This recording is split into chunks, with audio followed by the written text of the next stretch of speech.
మీ అందరికీ వందనాలండి. ఈరోజు అంటే మందసంలో ఒక భాగమైనటువంటి కర్ర, మందసంలో కొన్ని వస్తువులు ఉంటాయి, ఆ వస్తువుల్లో ఒక కర్ర ఉంది. ఆ కర్ర మోషే చేతి కర్ర. అసలు ఇది ఎక్కడి నుంచి వచ్చింది, ఆ కర్ర ఉన్న ప్రత్యేకత ఏంటి ఒకసారి చూద్దాం. నిర్గమాకాండము 4వ అధ్యాయము 17వ వచనము. నిర్గమాకాండము 4వ అధ్యాయము 17వ వచనము. ఈ కర్రను చేత పట్టుకొని దానితో ఆ సూచక క్రియలు చేయవలెనని చెప్పాను. అటు తరువాత మోషే బయలుదేరి తమ మామ అయిన యిత్రో యొద్దకు తిరిగి వెళ్ళి సెలవైన ఎడల నేను ఐగుప్తులోనున్న నా బంధువుల యొద్దకు మరలా పోయి వారింకా సజీవులై ఉన్నారేమో చూచెదరని అతనితో చెప్పగా యిత్రో క్షేమముగా వెళ్ళుమని మోషేతో ఆయను. మొదటిగా ఇక్కడ ఏమన్నది, ఈ కర్రను చేత పట్టుకొని దానితో ఆ సూచక క్రియలు చేయవలనని చెప్పాను. ఎవరు చెప్పారంటే ఈ మాట? మోషే గారికి ఒక వ్యక్తి చెప్తున్నారు, అవునా? మోషే గారికి ఈ కర్రను తీసుకొని వెళ్ళు, ఈ కర్ర ద్వారా అనేక సూచక క్రియలు నీ ద్వారా నేను చేపిస్తాను, నువ్వు వెళ్ళు అని చెప్పినప్పుడు ఈ మోషే గారు తన మామగారు అయినటువంటి యిత్రో దగ్గరకు వెళ్ళి, నేను ఏదైతే ఐగుప్తు దేశం నుంచి పారిపోయి వచ్చానో మరలా ఆ దేశానికి తిరిగి వెళ్ళి నా ప్రజలు నా బంధువులు బ్రతికి ఉన్నారో లేదో అంటే అలా చెప్పకపోతే పంపించారు కదా. ఇప్పుడు నేను వేరే దగ్గరికి వెళ్తున్నాను, ఆ దేశంలో ఉన్న వ్యక్తులు నేను విడిపించుకు రావాలి, దేవుడు నన్ను ఎదుర్కొన్నాడు అని చెప్తే ఎవరు నమ్ముతారా? ఎవ్వరు నమ్మరు, ఖచ్చితంగా నమ్మరు. అందుకే మా అమ్మ కూడా నమ్మడని యిత్రోతో ఏం చెప్పాడు మోషే, వాళ్ళని చూసి వస్తాను నేను, వాళ్ళు బ్రతుకున్నారో లేదో అని చెప్తే సరే వెళ్ళమని చెప్పాడు. అదే 4వ అధ్యాయం 2వ వచనం చూడండి. ఇప్పుడు ఆ కథ ఎవరిచ్చారో తెలిసింది, యెహోవా నీ చేతిలోనిది ఏమిటది అని అతనే అడిగాను. అందుకతడు కర్ర అనెను. అప్పుడు ఆయన నేలను దాని పడవేయమనెను. అతడు దాని నేల మీద పడవేయగానే అది చదవండి 15వ వచనము.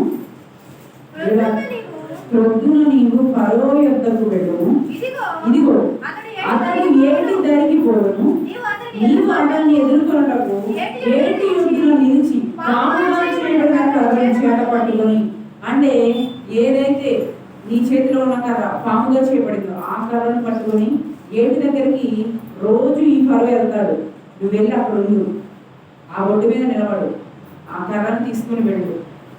అర్థమైందా? వెళ్ళిన తరువాత 16వ వచనం చదవండి. అతన్ని చూచి అరణ్యమందు నన్ను సేవించుటకై నా ప్రజలను పోనిమ్మని ఆజ్ఞాపించుటకుగాను హెబ్రీయుల దేవుడైన యెహోవా నన్ను నీ యొద్దకు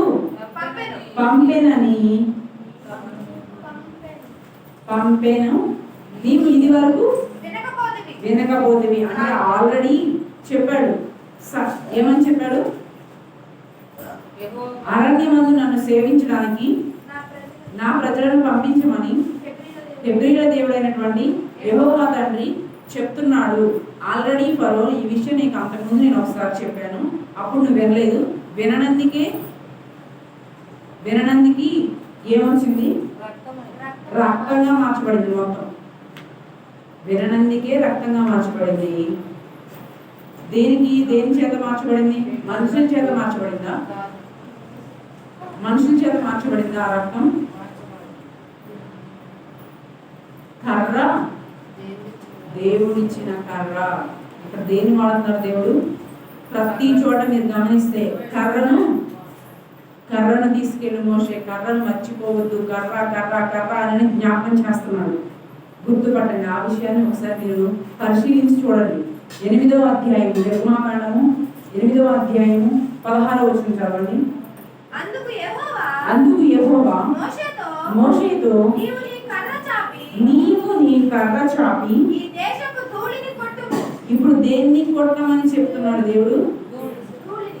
ఈ దేశంలో ఉన్న ధూళిని. అంటే మనకి గాలి వస్తే ధూళి వస్తుంది కదా, కొంచెం వస్తుందా? ఆ ధూళి దుమ్ముని కొట్టు అనగానే అక్కడ ఏం జరిగిందండి?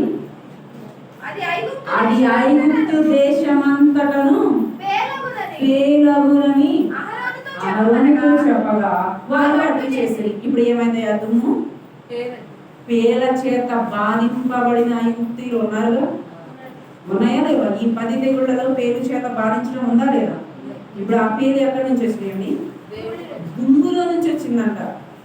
ఎక్కడి నుంచి? దుమ్ములో నుంచి పేర్లు వచ్చినాయి. ఎక్కడ కొడితే?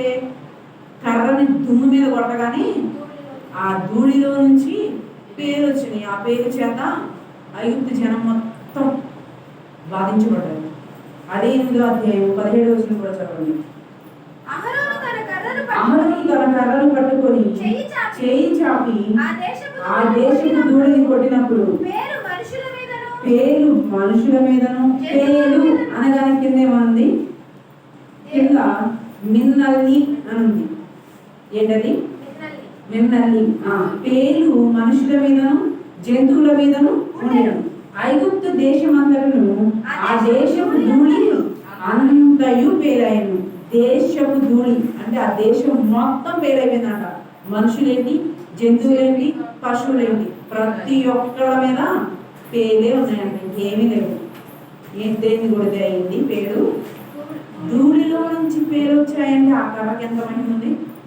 ఆ కర్ర మనకి కుదిరితే వదులుతారా? ఎవరు పడితే వాళ్ళు చేస్తే అది అవ్వదు. దేవుడు ఎన్నుకున్న వ్యక్తి మోషే చేస్తేనే జరుగుతుందట. అది కూడా గుర్తుపెట్టుకోవాలి మనం. ఎవరు చేస్తే? మోషే చేస్తే. మోషే చేతిలో ఆ కర్ర ఉంటేనే జరిగింది. ఆ కర్ర నీ చేతిలో ఉన్నా జరగదు, నా చేతిలో ఉన్నా జరగదు. దయచేసి ఇది కూడా గుర్తుపెట్టుకోండి. ఆ కర్ర మనకు దొరికితే బాగుండు అని మనసులో మాత్రం అనుకోవద్దు. దయచేసి దొరికినా మన వల్ల కాలేదు. సరేనా? చదవండి. ఇప్పుడు మళ్ళా 8వ అధ్యాయం 5వ వచనం చదవండి.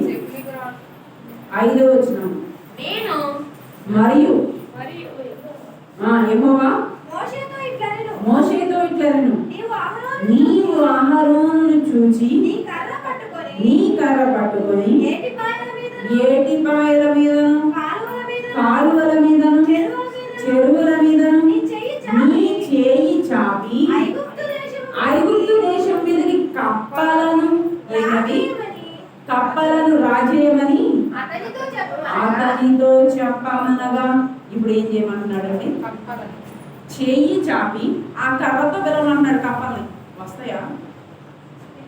వస్తాయా? ఇప్పుడు మనమే పిలుస్తాం. వస్తాయా?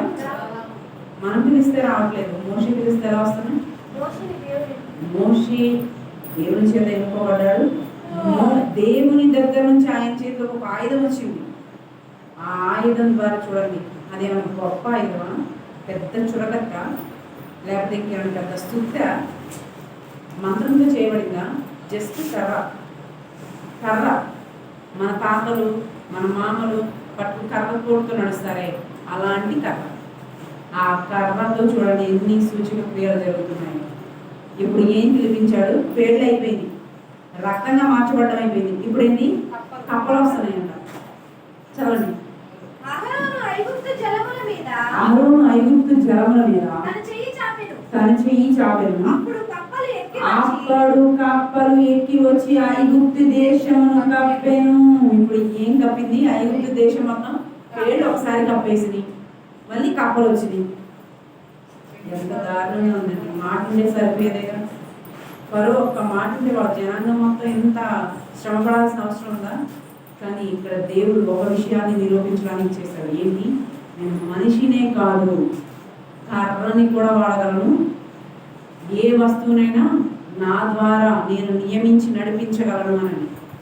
అర్థమవుతుందా? మనిషే కాదు, దేవుడు ఏర్పరచుకుంటే ఏ వస్తువు అయినా సరే దేవుని పని చేస్తుంది. అర్థమైందా? నిర్గమాకాండము 9వ అధ్యాయము 23వ వచనం. మోషే తన కర్రను ఆకాశం వైపు ఎత్తినప్పుడు చేసినప్పుడు యెహోవా యెహోవా ఉరుములను వడగండ్లను కలుగజేయక పిడుగులు భూమి మీద పడుచుండెను. యెహోవా ఐగుప్తు దేశం మీద వడగండ్లు కురిపించెను. జరిగిందా దాని మీద వడగండ్ల వలన దారుణంగా పండ్లు మొత్తం నాశనం, చెట్లన్నీ ఇరిగిపోయింది, తినడానికి తిన్నోళ్ళ దగ్గర. అలా వడగండ్లు పెద్ద పెద్ద వడగండ్లు, చిన్నవి కాదు. ఏం చేస్తే కురిసింది వడగండ్ల వలన? ఆకాశం వైపు మోషే చెయ్యెత్తి కర్రను ఇలా చూపించాడంట. ఉరుములతో కూడినటువంటి వడగండ్ల వర్షం కురిసింది. వడగండ్లు పడ్డాయి డైరెక్ట్, చిన్న చిన్నవి కాదు, పెద్ద పెద్ద వడగండ్లు పడ్డాయంట. మొత్తం ఇల్లేంటి, పశువులేంటి, తర్వాత పంట పొలాలేంటి, మొత్తం సర్వనాశనం అయిపోయింది. ఎందుకు? కేవలం మోషే మాట విననందుకు. అదే 10వ అధ్యాయం చూద్దాము. నిర్మాకాండము 10వ అధ్యాయము 13వ వచనం కూడా చెప్పండి. మోషే ఐగుప్తు దేశము మీద తన కర్రను చాపగా యెహోవా ఆ పగలంతయు ఆ రాత్రి అంతయు ఆ దేశము మీద ఏ గాలిని? తూర్పు గాలిని విసరజేసెను. ఉదయమందు ఆ తూర్పు గాలిని మిడతలు వచ్చెను. ఈ వడగండ్లు పడిన తర్వాత ఎంతో కొంత మిగిలి ఉన్న ఆ పంటను తినడానికి ఏమొచ్చినాయి? దేంతో వచ్చినాయి?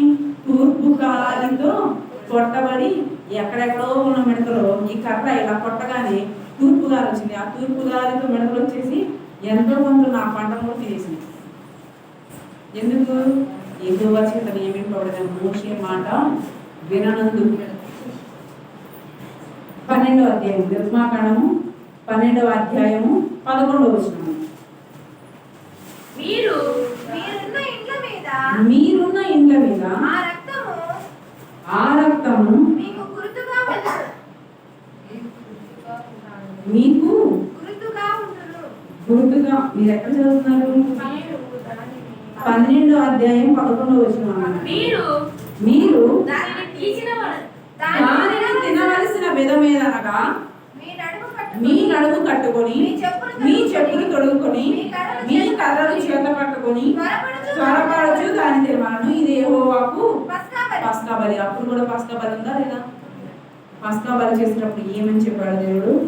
మీ కర్ర ఖచ్చితంగా మీతోనే ఉండాలి. కర్ర ఉంటేనే, అంటే దేవుడు ఏర్పరచుకున్న ఆ కర్ర ఉంటేనే ఆ పస్కా బలి నేను తీసుకుంటాను, లేకపోతే లేదు. చెప్పేసాడా? చెప్పే కదా. తర్వాత 14వ అధ్యాయం 16వ వచనం. 14వ అధ్యాయం 16వ వచనం. 14వ అధ్యాయము 16వ వచనం. నీవు నీ కర్రను ఎత్తి ఆ సముద్రము వైపు. ఏ సముద్రం ఇక్కడ? ఏ సముద్రము? చదవండి. నీ చేయి చాపి దానిని పాయలుగా చేయము. అప్పుడు ఇశ్రాయేలీయులు సముద్రం మధ్యను ఆరిన నేల మీద నడిచిపోదురు. ఏ సముద్రం అండి ఇప్పుడు అది? ఎర్ర సముద్రం. ఏం చేస్తే ఎర్ర సముద్రం 2 పాయలైంది? ఏం చేస్తే అయింది? నీవు నీ కర్రను ఎత్తి ఆ సముద్రం వైపు నీ చేయి చాపి దాన్ని ఇలా పాయలు చెయ్యి అన్నాడు. ఇలా కొట్టగానే సముద్రం ఎంత లోతు ఉంది? ఎంత లోతు ఉంటుంది సముద్రం చెప్పండి? మామూలుగా ఎంత లోతు ఉంటుంది? మనం ఉన్న దొడ్లో ఉన్న నీళ్ళు 2 పాయలు తీయలేము. సరే, మన గుప్పిట్లో ఉన్న నీళ్ళు ఇలా 2 పాయలు వేస్తామా? 30 కిలోమీటర్లు కాదు, 30,000 కిలోమీటర్లైనా లోతులు వచ్చు. అంత లోతు నీరు 2 పాయలుగా చేయబడిందండి. ఇప్పుడు ఆ కర్రకి ఎంత బలం ఉంది? అవునా కాదా? చదవండి. 2 పాయలుగా చేయబడితే ఆరిన నేల మీద ఈ 6,35,000 మంది జనాన్ని నడిచి వెళ్ళారు. ఓన్లీ పురుషులే ఆ లెక్క. మరి స్త్రీలు, వారి పిల్లలు, వారి ఎనమాల వాళ్ళ సంపద, వాళ్ళ గొర్రెలైతేనేమి, మేకలైతేనేమి, పశువులైతేనేమి, వాళ్ళ సంపద మొత్తం తీసుకుని వెళ్ళారా? వెళ్ళలేదా? తర్వాత 17వ అధ్యాయము 5వ వచనం. నిర్గమాకాండము 17వ అధ్యాయం. అందుకు యెహోవా నీవు ఇశ్రాయేలీయుల తీసుకొని ప్రజలకు ముందుగా పోము. నీవు నదిని కొట్టిన నీ కర్రను చేత పట్టుకొని పోము. ఇదిగో అక్కడ హోరేబులోని బండ మీద నేను నీకు ఎదురుగా నిలిచెదను. నీవు ఆ బండని కొట్టగా ప్రజలు త్రాగుటకు దానిలో నుండి నీళ్లు బయలుదేరునని మోషేతో సెలవీయగా, మోషే ఇశ్రాయేలు పెద్దల కన్నుల ఎదుట అట్లు చేశాను. ఏ కర్రతో కొట్టాడు బండని? నీళ్లు లేవు, నీళ్లు లేవు, నీళ్లు లేవు, మమ్మల్ని తీసుకొచ్చి ఇక్కడ పడేసావు, అడవిలో పడేసావు, తిండి లేదు, నీళ్ళు లేదు. తిండి సరే తిన్నంటే లేకపోతే కనీసం దాహం తీరడం కూడా తీరట్లేదు అని అంటే దేవుడికి మోషే మొరపెడితే దేవుడు చెప్పిన మాట ఏంటి? ఇశ్రాయేలులో కొంతమంది పెద్దలను అంటే సాక్షులుగా తీసుకెళ్ళి ఒంటరిగా ఉన్న రాయ దగ్గరికి వెళ్ళి ఆ కర్రతో కొట్టగానే నీరు పారింది. అక్కడి నుంచి నీరు పారితే ఆ నీరు తాగి వాళ్ళు దాహం తీర్చుకున్నారు. అదే 17వ అధ్యాయంలో 9వ వచనం చూడండి. మోషే యెహోషువతో మన కొరకు మనుషులను ఏర్పరిచి వారిని తీసుకుని బయలువెళ్ళి అమాలేకీయులతో యుద్ధము చేయుము. రేపు నేను దేవుని కర్రను చేత పట్టుకుని ఆ కొండ శిఖరం మీద నిలిచేదను. ఎందుకు? ఇప్పుడు యుద్ధానికి వస్తున్నారు వీళ్ళు. ఐగుప్తు దేశం నుంచి బయటకు వచ్చారు. ఎర్ర సముద్రం 2 పాయలుగా చేయబడింది. 2 పాయలుగా చేయబడిన తర్వాత ఈ అరణ్య మార్గం దాటి కొన్ని ప్రాంతాలు దాటి కనానుకు వెళ్ళాలి. కనానుకు వెళ్ళాలంటే మధ్యలో వీళ్ళు రానివ్వట్లేదు. వీళ్ళతో యుద్ధం చేయడానికి ఇప్పుడు వచ్చిన వ్యక్తులు ఎవరు? అమాలేకీయులు. వాళ్ళు ఎక్కువ సైన్యం. ఇక్కడ యుద్ధ వీరులు ఎవరు ఉన్నారా? లేదు. ఇప్పటివరకు వీళ్ళు బానిస బ్రతుకులు బ్రతికిన వాళ్ళు. ఎలా గెలుస్తారు? సైన్యం మీద సామాన్య వ్యక్తులు గెలుస్తారా? గెలవడం సాధ్యమేనా? ఇప్పుడు ఒక బాక్సింగ్ వచ్చిన వ్యక్తుల దగ్గర నార్మల్ వ్యక్తులు వెళ్ళి కొట్టగలరా? కరాటే నేర్చుకున్న వ్యక్తులకి ఎదురుగా వెళ్ళి కొడతారా? కర్రసాము తెలిసిన వ్యక్తుల దగ్గరికి వెళ్ళి యుద్ధానికి వెళ్తారా? కొట్టుకోవడానికి వెళ్తారా? మరి ఒక సైన్యంగా వచ్చిన అమాలేకీల మీదకి సామాన్య ప్రజల్లో కొంతమందిని నీవు ఎన్నుకో యెహోషువ, తీసుకొని వెళ్ళు, నేను కొండ ఎక్కుతా, కర్రను పట్టుకుంటా, నా చేతులు పైకి ఎత్తుతాను, నువ్వు యుద్ధం చెయ్యి, గెలుస్తావు. దేని బట్టి గెలిచారు? ఇప్పుడు యుద్ధంలో ప్రావీణ్యత లేకపోయినా సరే దేవుని యొక్క మహిమతో అక్కడున్న మోషే ద్వారా, అక్కడున్న ఆ కర్ర ద్వారా యుద్ధం గెలిచి ఆ దేశాన్ని దాటుకొని ముందుకెళ్ళారు. ఇప్పుడు అర్థమైందండి ఎంత బలంగా దేవుడు ఒక వ్యక్తిని వాడుతున్నాడు, ఒక వస్తువుని వాడుతున్నాడు. మరి మనం ఎందుకు వాడబడలేకపోతున్నాం? దేవుడు ఎందుకు చెప్తున్నాను అంటే ఈ మాట, ఆ కర్రకి ఏ వ్యక్తి ఎదురెళ్ళలేదు. ఎదురెళ్ళిన వ్యక్తులు నాశనమయ్యారు. మోషేకి ఎవరు ఎదురెళ్ళిన కోరాహు నాశనమైపోయాడు. ఆయన సంతతి వారు నాశనమైపోయారు. ఎంతమంది? 14,700 మంది చచ్చిపోయారు. అంతకుముందు 250 మంది భూకంపం వచ్చి భూమి నోరు తెరవగానే చచ్చిపోయారు. చూడండి, ఆ కర్రకి దేవుడు నియమించుకున్న ఆ వ్యక్తికి ఎంత బలం ఉందో. అర్థమైందండి? అర్థమవుతుందా? ఇప్పుడు దేవుడు ఒక మనిషితోనే కాదు, ఒక జంతువుతోనే కాదు, ఒక వస్తువుని కూడా ఆయనకి ఇష్టమైతే ఒక కుక్కనైనా ఎన్నుకొని ఆయన పని చేపిస్తాడు. ఆయనకి సర్వము సాధ్యమే, అసాధ్యమైనది ఏది లేదు. దానికి నిదర్శనమే మోషే చేతిలోని కర్రతోని ఇంత చేసిన దేవుడు మరి మనుషులుగా మనల్ని నిలబెట్టి ఆయన చేయాలి అనుకున్న పనులు మనమే చేయట్లా, ఆయన చేయాలనుకుంటున్నాడు. మనం సహకరిస్తున్నామా? అసలు ముందు మనం గ్రంథాన్ని తెలుసుకుంటున్నామా? ఎవరో వచ్చి ఏదో చెప్తే అది నమ్మేసి మనం నేర్చుకోవాల్సింది మర్చిపోయి ఆ భ్రమలో బ్రతికేస్తున్నాం. పెద్ద వయసు ఉన్నంత మాత్రాన అన్నీ తెలుసని ఎప్పుడు అనుకోవద్దు. చిన్న వయసు అన్నంత మాత్రాన వాళ్ళకి ఏమీ తెలియదని ఎప్పుడు అనుకోవద్దు. లోక విషయం వేరు, దేవుని జ్ఞానం విషయం వేరు. లోకంలో తెలియకపోవచ్చు, కానీ దేవుని జ్ఞానంలో పరిశీలించి పరిశోధన చేసిన వ్యక్తులే చిన్న పెద్ద. ఎవరైతే జ్ఞానం ఎరిగి ఉంటారో వాళ్ళే పెద్ద. వయసులో పెద్ద అయినంత మాత్రాన వాళ్ళకి అన్నీ తెలుసు, వాళ్ళు చెప్పింది కరెక్ట్ అని దయచేసి మోసపోవద్దు. ఎందుకంటే 40 సంవత్సరాలు 50 సంవత్సరాలు చదివిన అర్థం కాని, 40-50 సార్లు చదివిన గ్రంథం అర్థం కాని వ్యక్తులు చాలామంది ఉన్నారు. 100 సంవత్సరాలు చదువు, లేకపోతే 100 సార్లు చదువు, అర్థం అవ్వకపోతే వ్యర్థమే. ఎన్నిసార్లు చదివినా ఒక్క వచనానికి మనకు అర్థం తెలియకపోతే అంతా వ్యర్థమే. అర్థం తెలుసుకొని మనం చదివి మనం ప్రకటించగలిగితే మనతో పాటు కొంతమంది తెలుసుకుంటారు. ఖచ్చితంగా చేయవలసిన పనులు ఇవి. అందుకనే దేవుడు ఈ పండుగలలో నిబంధన మందసంలో ఈ కర్రను కూడా చేర్చాడు. ఎందుకని? ఆ మందసానికి ఉన్న మహిమ అలాంటిది. మరి అంతే మహిమకరంగా ఈ కర్ర పనిచేసినా చేయలేదా? చేసింది. కాబట్టి ఆ మందసంలో ఈ కర్రను కూడా కలిపాడు. అందుకే ఆ మందసానికి అంత బలము. ఆ మందసాన్ని దేవుని శక్తి వచ్చినప్పుడు అర్హత లేని వ్యక్తులు ముట్టుకున్నా, అర్హత లేని వ్యక్తులు దాని దగ్గరికి వెళ్ళి ధూపం వెయ్యాలి అన్నా దేవుడు ఊరుకోడు. అర్థమైందండి?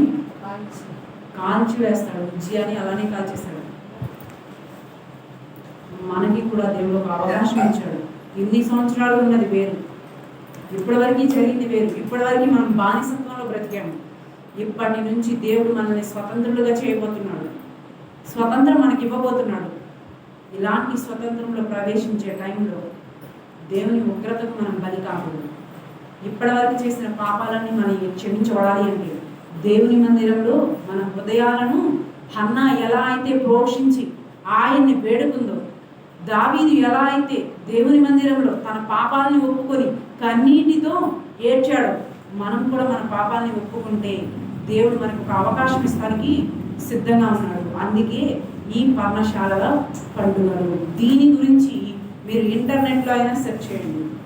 సుక్కోతు పండగ అనగానే ప్రతిదీ వస్తుంది. ఇప్పటికీ ఇది సిఎస్ఐకి సంబంధించిన కొంతమంది వ్యక్తులు కూడా ఆచరిస్తున్నారు, కానీ బయటకి ఎవరికి తెలియదు. అంతే, కొంతమందికి మాత్రమే తెలుసు. అందుకే ఈ పండగకున్న ప్రాముఖ్యత ఏంటంటే మన పాపాలు కొట్టివేయబడతాయి, మనకి ఆశీర్వాదం వస్తుంది. దేవుడు దాన్ని ఇవ్వడానికి సిద్ధంగా ఉన్నాడు. తీసుకోవడానికి మనం కూడా సిద్ధపాటుగా దేవుని మందిరంలోకి పోతాము. ఈ వాక్యాన్ని దేవుడు ఆశీర్వదించుగాక. ఆమేన్.